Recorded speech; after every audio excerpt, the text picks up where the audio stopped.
মৰমৰ ছাত্ৰ ছাত্ৰীসকল, আজি মই তোমালোকৰ আগত HS ফাইনেল ইয়াৰ এক্সামিনেশ্যন 2023 প্ৰস্তুতি হকে অসমীয়া MIL-ৰ কবিতা খণ্ডৰ বৰগীত উঠ ৰে উঠ বাপু গোপাল হে কবিতাটিৰ দ্বিতীয় খণ্ড আলোচনা কৰিবলৈ ওলাইছো। এই কবিতাটি লিখিছিল শ্ৰী শ্ৰী মাধৱদেৱে। ইতিমধ্যে তোমালোকৰ আগত এই কবিতাটিৰ পৰা এটা পাৰ্ট আলোচনা কৰিছো আৰু সেই পাৰ্টত মই অতি চমু প্ৰশ্ন উত্তৰ আলোচনা কৰিছিলো। আজি মই এই কবিতাটিৰ দ্বিতীয় পাৰ্টত দুই চমু উত্তৰৰ প্ৰশ্ন আলোচনা কৰিম আৰু এই প্ৰশ্নত 2 বা 3 নম্বৰৰ প্ৰশ্ন পৰীক্ষাত আহিব। ওকে, আৰু মই আশা কৰিম তোমালোকে যদি এই ভিডিঅ'টি চোৱা আৰু এই ভিডিঅ'টিৰ পৰাই তোমালোকৰ 2 নম্বৰ বা 3 নম্বৰৰ কোৱেশ্চন ইয়াৰ পৰাই কমন পৰিব। ওকে, বলা এতিয়া মই ভিডিঅ'টো আৰম্ভ কৰোঁ। প্ৰথমতে মই তোমালোকৰ আগত পাঠ ভিত্তিক প্ৰশ্নৰে আজিৰ লেসনটো আৰম্ভ কৰি চমু প্ৰশ্ন, প্ৰতিটো প্ৰশ্নৰ মূল্যাংক 2 বা 3। প্ৰশ্ন 1, বৰগীত কাক বোলে? বৰগীতৰ বিষয়বস্তু কেইটা ভাগত ভগাব পাৰি? ভাগসমূহ উল্লেখ কৰা। ভেৰি ভেৰি ইম্পৰ্টেণ্ট কোৱেশ্চন এইটো। উত্তৰ, মহাপুৰুষ শ্ৰী শ্ৰী শংকৰদেৱ আৰু শ্ৰী শ্ৰী মাধৱদেৱৰ দ্বাৰা ৰচিত আধ্যাত্মিক ভাৱসম্পন্ন আৰু ৰাগিণীযুক্ত গীতসমূহক বৰগীত বুলি কোৱা হয়। তাৰমানে বৰগীত কি যে মহাপুৰুষ, আমাৰ অতি আদৰৰ মহাপুৰুষ শ্ৰী শংকৰদেৱ আৰু মাধৱগুৰুৱে আধ্যাত্মিক ভাৱসম্পন্ন অৰ্থাৎ শ্ৰীকৃষ্ণৰ গুণগান গাই যিবোৰ ৰাগিণীযুক্ত গীত ৰচনা কৰে, সেই গীতসমূহক আমি বৰগীত বুলি কওঁ। বুজি পাইছা? কেতিয়াবা তোমালোকৰ পৰীক্ষাৰ প্ৰশ্নত জাষ্ট বৰগীত কাক বোলে দি 2 নম্বৰ দিব পাৰে, তেতিয়া তোমালোকে এইখিনিলৈ আনসাৰ লিখিলে হৈ যাব। এতিয়া কোৱা হৈছে দ্বিতীয় অংশত বৰগীতৰ বিষয়বস্তু কেইটা ভাগত ভগাব পাৰি?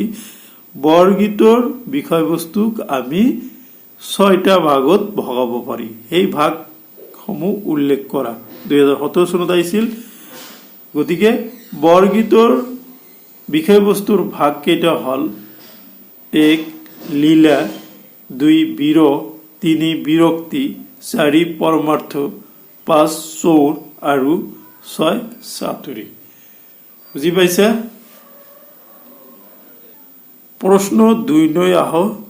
ডক্টৰ বাণীকান্ত কাকতিয়ে বৰগীতবোৰক কিয় নভেল নাম্বাৰছ বুলি কৈছে? অসমীয়া স্বনামধন্য প্ৰবন্ধকাৰ ডক্টৰ বাণীকান্ত কাকতিয়ে এই মাধৱদেৱ আৰু শংকৰদেৱে লিখা বৰগীতসমূহক কিয় নভেল নাম্বাৰছ বুলি কৈছে? এই কোৱেশ্চনটো খুব দৰকাৰী, ইম্পৰ্টেণ্ট, কেইবাবাৰো পৰীক্ষাত আহিছে। উত্তৰ, বৰগীতৰ ৰাগ, তাল, সাংগীতিক ভাষা আদিৰ অন্তৰালত গভীৰ আধ্যাত্মিক ভাৱৰ প্ৰভাৱ লক্ষ্য কৰা যায়। সেইবাবে ডক্টৰ বাণীকান্ত কাকতিয়ে বৰগীতসমূহক নভেল নাম্বাৰছ বুলি কৈছে। মানে বৰগীতটো হল কি? বৰগীতৰ যিখিনি ৰাগ, যিটো ৰাগত বৰগীত লিখা হয়, তাল বা সাংগীতিক যিখিনি ভাষা, এই সকলোখিনিৰ গভীৰ অন্তৰালত কি গভীৰ আধ্যাত্মিক ভাৱ দ্বাৰা প্ৰভাৱ লক্ষ্য কৰা যায় কাৰণে ডক্টৰ বাণীকান্ত কাকতিয়ে এই বৰগীতসমূহক নভেল নাম্বাৰছ বুলি কৈছে। 3 নম্বৰ, মাধৱদেৱ বৰগীতৰ প্ৰধান বৈশিষ্ট্য কি? 2017 চনত আছিল যে মাধৱদেৱে যে বৰগীত ৰচনা কৰিছিল, মাধৱদেৱে 157টা বৰগীত ৰচনা কৰি থৈ গৈছে। সেই বৰগীতৰ প্ৰধান বৈশিষ্ট্য কি আছিল?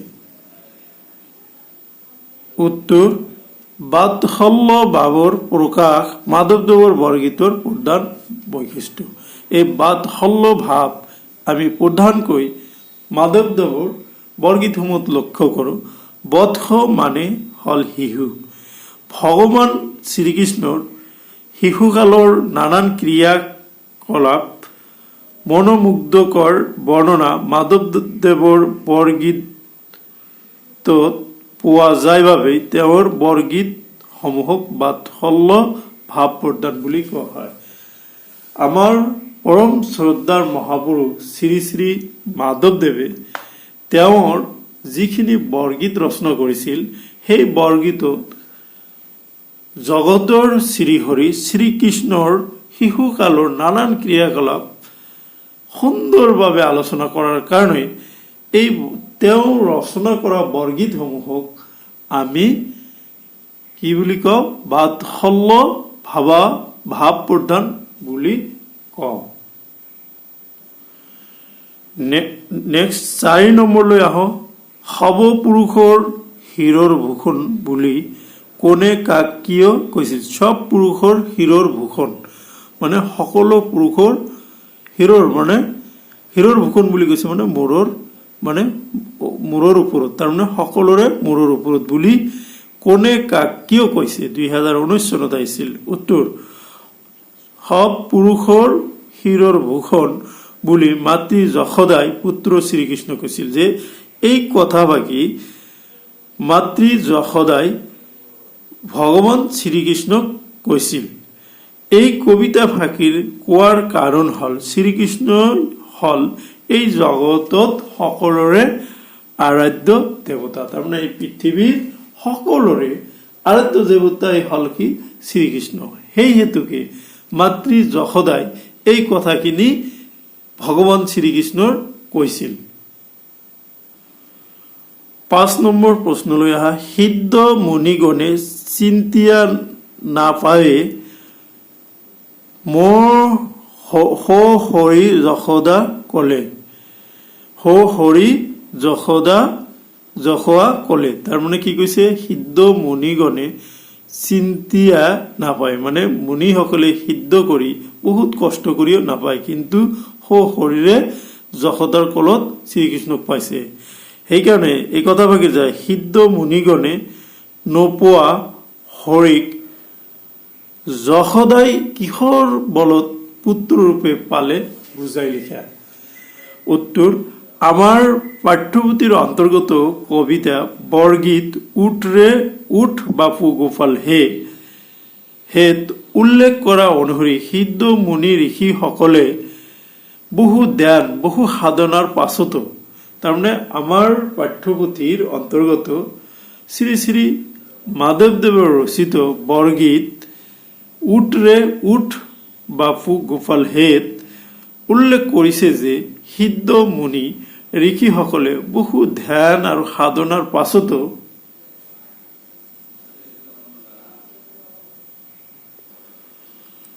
যি ভগৱান শ্ৰীকৃষ্ণক বিচাৰি নাপায়, পৰম প্ৰেম ভক্তিৰ বলত যশোদা মায়ে সেইজন শ্ৰীকৃষ্ণক পুত্ৰৰূপে লাভ কৰিছে আৰু কোলাত লৈ মৰম কৰিছে। ইয়াতে যশোদাক কোৱা হৈছে যে ঋষি মুনিসকলে বহুত তপস্যা কৰি ভগৱান শ্ৰীকৃষ্ণক বিচাৰি নাপায়, কিন্তু পৰম প্ৰেম ভক্তিৰ বলতে মাতৃ যশোদাই সেইজন পৃথিৱীৰ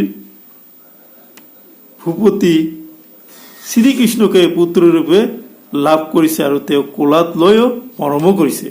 মাধৱদেৱে ইয়াৰ হিচাপে ভক্তি প্ৰভাৱ বুলি উল্লেখ কৰিছে। মাধৱদেৱে এই কবিতাটিত ভক্তিৰ কথাহে উল্লেখ কৰিছে। অতিৰিক্ত প্ৰশ্ন 6 নম্বৰ। মাধৱদেৱৰ বৰগীতক ভাৰতীয় আন কোন দুগৰাকী কবিৰ গীতৰ লগত তুলনা কৰিব পাৰি? 2020 চনত আহিছিল। মাধৱদেৱৰ বৰগীতক ভাৰতৰ মহাৰাষ্ট্ৰৰ কবি তুকাৰাম আৰু উত্তৰ ভাৰতৰ কবি সুৰদাসৰ গীতৰ লগত তুলনা কৰিব পাৰি। তোমালোকে মহাৰাষ্ট্ৰৰ কবি তুকাৰাম আৰু উত্তৰ ভাৰতৰ কবি সুৰদাসৰ নাম লিখি দিলে তোমালোকে 2 নম্বৰ ইয়াতে পাই যাবা। নাম্বাৰ 7 নম্বৰলৈ আহা। ডক্টৰ বাণীকান্ত কাকতি, কালিৰাম মেধিয়া আৰু দেৱেন্দ্ৰনাথ বেজবৰুৱাই বৰগীতসমূহক কি বুলি কৈছে লিখা। 3 নম্বৰ আছিল 2022 চনত আহিছিল। এই প্ৰশ্নটো তোমালোকৰ কেতিয়াবা যিকোনো এটা বা দুটা দিব পাৰে 2 নম্বৰ প্ৰশ্নত, যেহেতু 3টা দিছে 3 নম্বৰ।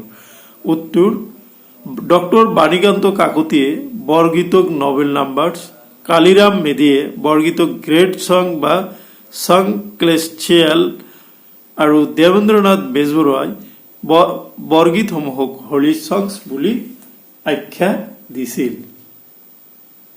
8 নম্বৰ প্ৰশ্ন, শংকৰদেৱ আৰু মাধৱদেৱ মুঠ কেইটা বৰগীত ৰচনা কৰিছিল? 2019 চনত আহিছিল। শংকৰদেৱে মুঠ 12 কৰি আৰু মাধৱদেৱে 157টা বৰগীত ৰচনা কৰিছিল। শেষ প্ৰশ্নটিলৈ আহা। শেষ প্ৰশ্নটি হল তুকাৰাম কোন ঠাইৰ কবি? অলৰেডি আগতে কলো, এইটো 1 নম্বৰ আছিল। তুকাৰাম মহাৰাষ্ট্ৰৰ কবি আছিল।